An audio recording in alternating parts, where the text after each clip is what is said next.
Bonsoir à tous. Cette semaine dans l'Église du Monde, on prend la direction de l'Asie du Sud, précisément au Pakistan. La République islamique du Pakistan a été créée en 1947 suite à l'indépendance de l'Inde, colonie britannique. Le but était de créer un État pour les musulmans. Aujourd'hui, sur plus de 180 millions d'habitants, environ 95% sont musulmans.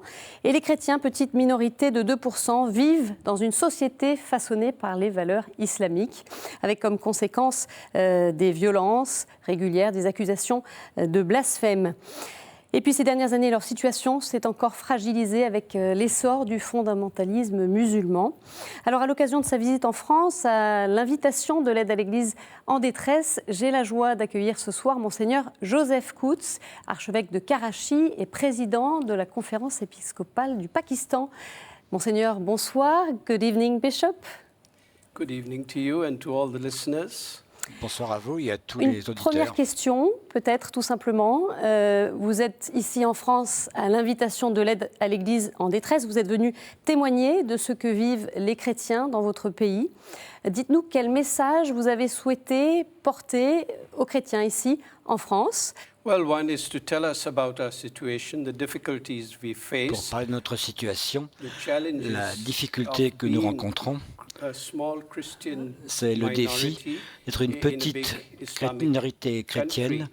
dans un grand pays islamique. Also to thank the people in France Et aussi de for their remercier prayers les gens and for their en France support, which pour leur prière, encourages pour us leur soutien, to continue living qui nous and encouragent being à witnesses continuer to our à faith. vivre et à être les témoins de notre foi. Quel est aujourd'hui le climat dans votre pays? Il y a eu des élections il y a quelques années. Dites-nous un petit peu quelle est la situation en particulier pour les chrétiens. Pour parler de l'atmosphère maintenant, nous sommes fortement influencés par tout ce qui se passe dans le monde entier. Depuis le 11 septembre, quand les Américains ont commencé à bombarder l'Afghanistan, cela a commencé à nous influencer parce que nous avons une longue frontière commune avec l'Afghanistan. Et donc il y a beaucoup de flux de réfugiés qui viennent au Pakistan. Puis il y a les talibans. Il y a aussi un peu comme Boko Haram ou Al-Shabaab ou Daesh maintenant. C'est une nouvelle forme d'extrémisme extrêmement violent au sein de l'islam. Et cela nous influence. Par exemple, la première fois que nous avons fait l'expérience d'une église attaquée par une attaque suicide à la bombe, dans la cité de Peshawar, au nord, un terroriste fait une attaque suicide à la bombe et des centaines d'enfants ont été tués immédiatement. Et puis l'année dernière, en mars, ça fait maintenant 11 mois, il y a un événement semblable dans une autre grande cité du Nord, Lahore. Deux églises ont été attaquées simultanément par des attaques suicides à la bombe. Mais parce que la sécurité était meilleure, il n'y a eu que 17 morts. Ils n'ont pas réussi à entrer dans l'église. C'était un dimanche matin. S'ils étaient entrés à l'intérieur de l'église, ça aurait été un massacre terrible. Voilà un exemple de la façon dont nous sommes influencés. Le Pakistan est un pays islamique par ce qui se passe à côté de nous et aussi au niveau mondial. Est-ce que vous diriez que du fait de ce contexte particulier, de globalisation de l'extrémisme, comme vous le dites, la situation des chrétiens devient plus difficile encore aujourd'hui au Pakistan? Oui. Parce que maintenant, nous sommes dans une situation où nous ne savons pas quand la prochaine attaque va arriver. Où ou quand. Donc il y a une espèce de tension dans nos esprits. Notre gouvernement fait de son mieux. Parce que cet extrémisme n'est pas dirigé seulement contre les chrétiens. Nous avons un gouvernement démocratique, mais un tel extrémisme ne croit pas à la démocratie. Ils veulent établir un État purement islamique, avec un calife à sa tête.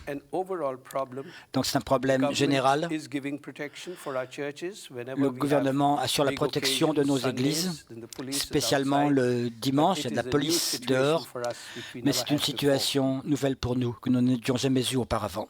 Le gouvernement du Pakistan fait-il assez pour protéger les chrétiens? Eh bien, c'est très facile de dire non, parce qu'au total, parce que c'est un phénomène nouveau. Et nous n'étions pas plus préparés que le gouvernement à affronter ce genre de situation. Dans une grande ville comme Karachi, je sais combien il y a d'églises, aussi bien catholiques que protestantes. Mais ce genre d'attaque ne se produit pas seulement contre les églises. Les extrémistes attaquent aussi des églises. Et nous avons des centaines d'écoles. Rien que dans Karachi, l'Église a 53 églises catholiques. Donc, ce n'est pas facile, même pour le gouvernement. Le gouvernement coopère bien avec nous et ils nous ont expliqué que nous devions aussi apporter notre contribution à la sécurité. Et pour autant, le gouvernement est sous la pression de ces fondamentalistes, et ce qui peut peut-être limiter sa marge de manœuvre. Non. Pour parler au niveau du gouvernement, l'avant-dernière année, en 2014, notre armée a lancé une très grande opération avec 20 000 soldats dans les montagnes du Nord-Ouest pour essayer de localiser les repères des terroristes alors qui fabriquent des bombes. Et cette opération est encore en cours. Dites-nous, Monseigneur, pourtant on le sait, là il y a ce contexte nouveau qui intensifie sans doute les menaces, mais la situation des chrétiens finalement, on sait qu'elle est difficile et depuis longtemps. On pense en particulier à la loi anti-blasphème qui est en vigueur au Pakistan depuis 1986. Il est très facile aujourd'hui d'accuser des chrétiens et des minorités, pas simplement les chrétiens, de blasphème. Est-ce que finalement ces cas-là d'accusations qui sont parfois un petit peu arbitraires font l'objet d'une justice derrière, ou est-ce que la justice, là aussi, est peut-être encore assez inactive? Oui, la loi contre le blasphème est passée en 1986 sous une dictature militaire pendant 11 ans. Il soutenait les partis islamiques afin de renforcer sa propre position et il a permis que passe un certain nombre de lois, islamiques, pas toutes, pas la charia dans sa totalité. Donc c'était ça en 1986. Et une des lois qui nous pose beaucoup de problèmes, effectivement, est la loi contre le blasphème. Pour bien expliquer cela, elle dit que si qui que ce soit dit du mal du prophète Mohammed, par écrit, oralement, par une représentation, eh bien, il y a un châtiment. Et la loi comprend déjà le châtiment. Il n'y a aucune flexibilité. La deuxième part de la loi dit que si on le sacrilège envers le Coran, c'est puni de prison pour la vie. Mais le problème est que nous, chrétiens, ne disons rien contre le prophète Mohammed et nous n'abîmons pas le Coran. Mais cette loi est utilisée de manière inexacte. C'est trop facile d'accuser quelqu'un de blasphème. Et puis alors, ce sont les émotions qui dominent. La plupart du temps, avant que la machine judiciaire se mette en route, avant que la police arrive, la personne qui est accusée est attaquée par les gens. Et c'est ce qui rend les choses pires. c'est qu'il y a des annonces qui sont faites de la mosquée que quelqu'un a commis un blasphème ou qu'un chrétien a souillé le Coran. Alors la réaction émotionnelle est immédiate. Et c'est ça qui nous crée beaucoup de problèmes. Vous avez entendu parler tous de Asia Bibi. Elle est toujours en prison. Heureusement, elle n'a pas été lynchée par la populace. Mais nous avons vu cela arriver. C'est arrivé en 2014. Un jeune couple chrétien, c'était des ouvriers, ils fabriquaient des briques dans une briqueterie qu'on appelle Bricklin. La femme a été accusée d'avoir brûlé quelques pages du Coran. Et quand l'imam a annoncé ça à la mosquée, tous les musulmans sont venus du pays et donc battu ces gens-là à mort. C'était quelque chose de terrible. Et il y a beaucoup d'affaires comme ça, malheureusement, qui sont arrivées aussi depuis. Donc cette loi est toujours là. Est-ce que les chrétiens essayent, ou peut-être des personnalités civiles, essayent de lutter et de faire en sorte peut-être qu'un jour cette loi soit abolie? Je vais être clair. Cette mauvaise utilisation de la loi affecte aussi les musulmans. Et il y a beaucoup de musulmans accusés de blasphème qui sont en prison maintenant. Et c'est pourtant parce que les faits étaient réels. La plupart de ceux qui ont été accusés de blasphème étaient innocents. Maintenant, il y a une prise de conscience que cette loi est vraiment dangereuse, parce que de la façon dont elle peut être mal utilisée. Notre commission Justice et Paix, nous avons mené des protestations paisibles et beaucoup de musulmans se rendent compte maintenant, aujourd'hui, qu'on ne peut pas abolir la loi comme ça, il faut que ça passe par le Parlement, mais beaucoup de musulmans se rendent compte que cette loi doit être changée en s'assurant qu'on ne peut pas l'utiliser de manière désastreuse comme c'est le cas maintenant, avec tant de morts, tant de gens emprisonnés comme Asia Bibi. Monseigneur, comment est-ce que vous qualifieriez, vous, l'islam au Pakistan? Aujourd'hui, on entend bien qu'il y a des tensions, des courants, mais l'islam classique, l'islam de la rue, est-ce que c'est un islam modéré? Quel visage a-t-il, selon vous? Lorsque le Pakistan a été fondé en 1947, notre fondateur, Mohammed Ali Jinnah, a été très clair. Il a dit: vous êtes tous libres et égaux en tant que citoyens. Vous avez libre de pratiquer votre culte dans une mosquée, dans une église. Et nous avons la liberté religieuse. Et le Pakistan a toujours été un État islamique modéré. C'est une démocratie, un gouvernement démocratiquement élu, mais les petits groupes islamiques essayent constamment de transformer le Pakistan en un État purement islamique. Ils veulent la charia, la loi islamique. Ils veulent établir un État théocratique islamique. Donc c'est là qu'est le combat. Comme je l'ai dit plus tôt, ces dernières années, cette nouvelle forme d'islam fanatique, avec l'idée de djihad, avec l'idée d'attaquer les non-musulmans, quelque chose qui s'est développé, c'est quelque chose qui arrive au Pakistan à travers divers canaux. L'un d'entre eux est l'Arabie saoudite. Aussi ce qui arrive avec les pays de l'OTAN qui attaquent l'Afghanistan. Il devient donc très facile pour certains des imams de prêcher et de dire que l'Occident, et l'Occident, ils pensent que l'Occident est chrétien, donc ce sont les chrétiens qui attaquent les musulmans, et que les croisades ne sont pas terminées, que les croisades continuent, et donc cette idée du djihad, et qu'il faut se défendre, et qu'il faut tuer les autres. Voilà le genre d'islam qui est en train de nous influencer, qui influence les jeunes, et nous nous trouvons dans une situation conflictuelle. Mais la majorité des musulmans du Pakistan sont des musulmans modérés, Par exemple, nous avons beaucoup d'écoles catholiques et chrétiennes, et les musulmans aiment envoyer leurs enfants dans nos écoles. Et ils disent que les chrétiens sont des gens bien. Vous enseignez bien à nos enfants, vous leur enseignez la discipline, vous leur enseignez l'honnêteté. Et donc, il y a ces deux tendances.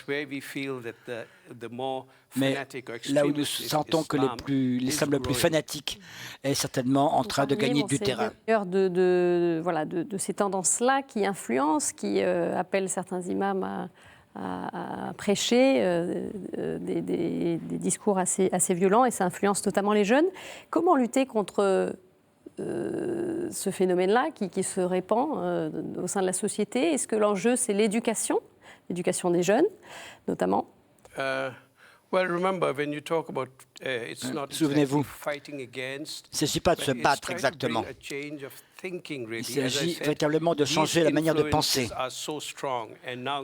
Ces offensives sont tellement fortes. Maintenant, il y a un Daesh, et tout ça travaille souterrainement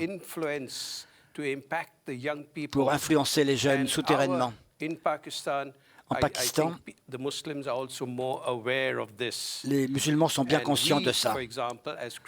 Et nous, en tant que chrétiens, nous disons toujours au gouvernement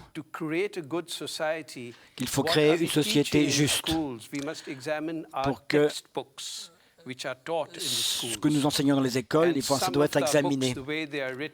Et la manière dont certains de ces livres, eh bien, ils sont négatifs envers les non-musulmans. Il faut donc, et ça, le gouvernement l'a admis, ils sont en train de travailler. Notre commission Justice et Paix intervient. Nous avons aussi une commission indépendante des droits de l'homme. Ils sont tous musulmans. Il y a beaucoup d'organisations non gouvernementales, modernes, qui comprennent la situation et comprennent que nous devons vraiment changer ce que nous enseignons aux générations plus jeunes. Nous jouons notre rôle comme chrétiens pakistanais pour essayer de donner une bonne éducation. Nos écoles sont toujours ouvertes à tout le monde. Il n'y a aucune restriction. Il y a beaucoup d'écoles. Beaucoup de musulmans dans nos écoles catholiques. Nous employons des imams pour enseigner aux enfants leur religion. Et puis pendant que les enfants chrétiens auront leur classe de catéchisme. C'est ainsi que nous travaillons ensemble pour améliorer la société. Alors après avoir évoqué un petit peu le climat difficile pour les chrétiens, mais pas seulement, au Pakistan, on va parler du visage de votre Église, et en particulier à Karachi, puisque vous êtes l'archevêque de Karachi. Racontez-nous un petit peu quelle est la vitalité de votre Église à Karachi. Comme je l'ai déjà dit, la majorité de nos catholiques à Karachi, aussi au Pakistan, appartiennent aux catégories sociales les moins favorisées. Mais nous faisons quelques percées dans les classes moyennes, beaucoup moins aussi chez les gens qui sont des professions libérales. Les moyens d'aider non seulement les chrétiens, mais aussi d'aider tous les Pakistanais, parce que le taux d'alphabétisation est de 50% seulement, eh bien, ce sont les écoles.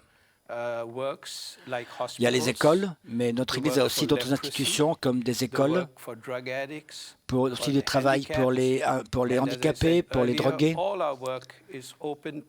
Mais toutes nos institutions charitables sont ouvertes à des gens de toutes les religions. Par exemple, nous avons un hôpital catholique, l'hôpital de la Sainte Famille à Karachi. Il n'y a qu'un seul médecin catholique. L'administrateur est un laïc catholique.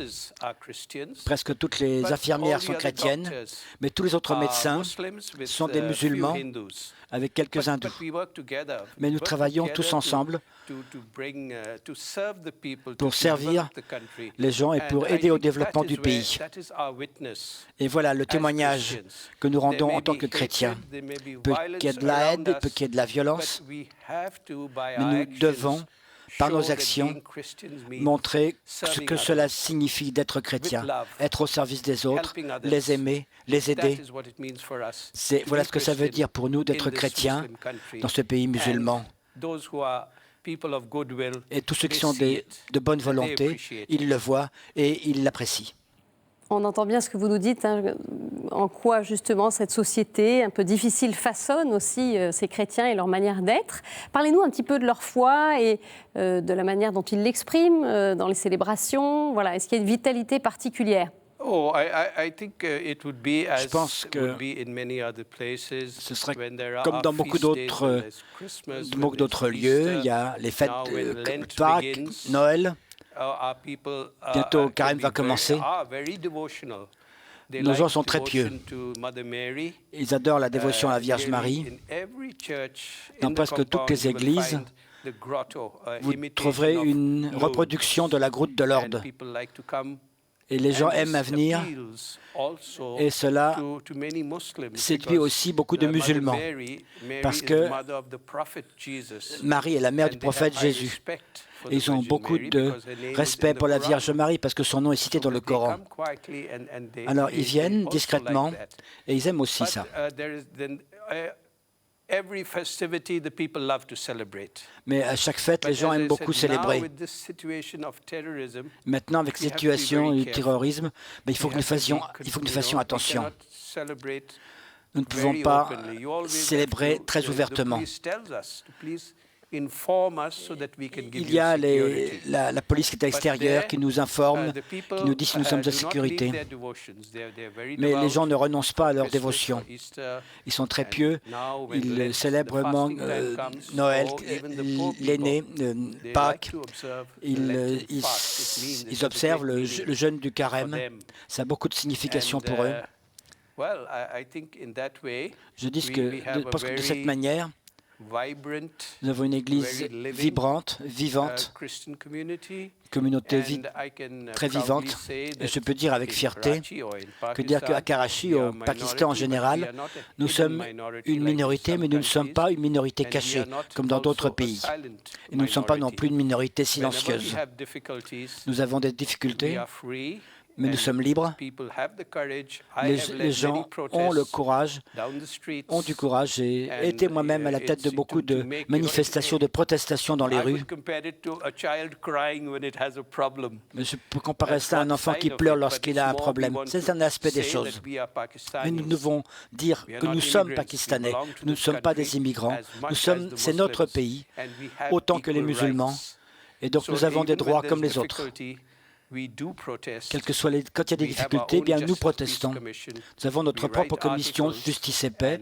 Nous publions des articles et avec le soutien d'autres musulmans sympathisants, nous continuerons. Donc, si je comprends bien, en fait, vous êtes prudent puisque les autorités vous demandent aussi d'être prudent, notamment à travers des célébrations. Vous le disiez, vous bénéficiez de protection. Mais ça ne vous empêche pas de vous exprimer et éventuellement de descendre dans la rue si besoin. That's right. But I give you an example. Je vais vous donner un exemple. Nous parlons des lois sur le blasphème. Nous avions un ministre des questions des minorités, c'était un catholique, il était un ministre fédéral. Nous avons 4 provinces, nous avons des parlements provinciaux et des gouvernements provinciaux, nous avons aussi un gouvernement fédéral. Donc un ministre fédéral, et alors qu'il essayait de changer les lois du blasphème, il a été assassiné à Islamabad, qui pourtant être censé être une zone de haute sécurité. Voilà un exemple de fait que nous devons continuer à essayer, mais du fait aussi que le danger est toujours là. C'est ce que je voulais dire tout à l'heure, c'est qu'au fond de notre esprit, il y a une tension. Jusqu'où pouvons-nous aller? Qu'est-ce que nous pouvons faire? Et quels changements pouvons-nous introduire? Mais nous continuons dans l'espérance. Thank you very much, Bishop. Merci beaucoup, Monseigneur Coutts, d'être venu nous porter votre témoignage sur la situation, on l'entend bien, difficile des chrétiens du Pakistan. Je remercie également l'aide à l'Église en détresse pour son aide dans la réalisation de cette émission et également Jean Duchesne pour la traduction de cet entretien. Une émission que vous pouvez revoir sur notre site kto-tv.com. Très belle soirée à tous. Au revoir.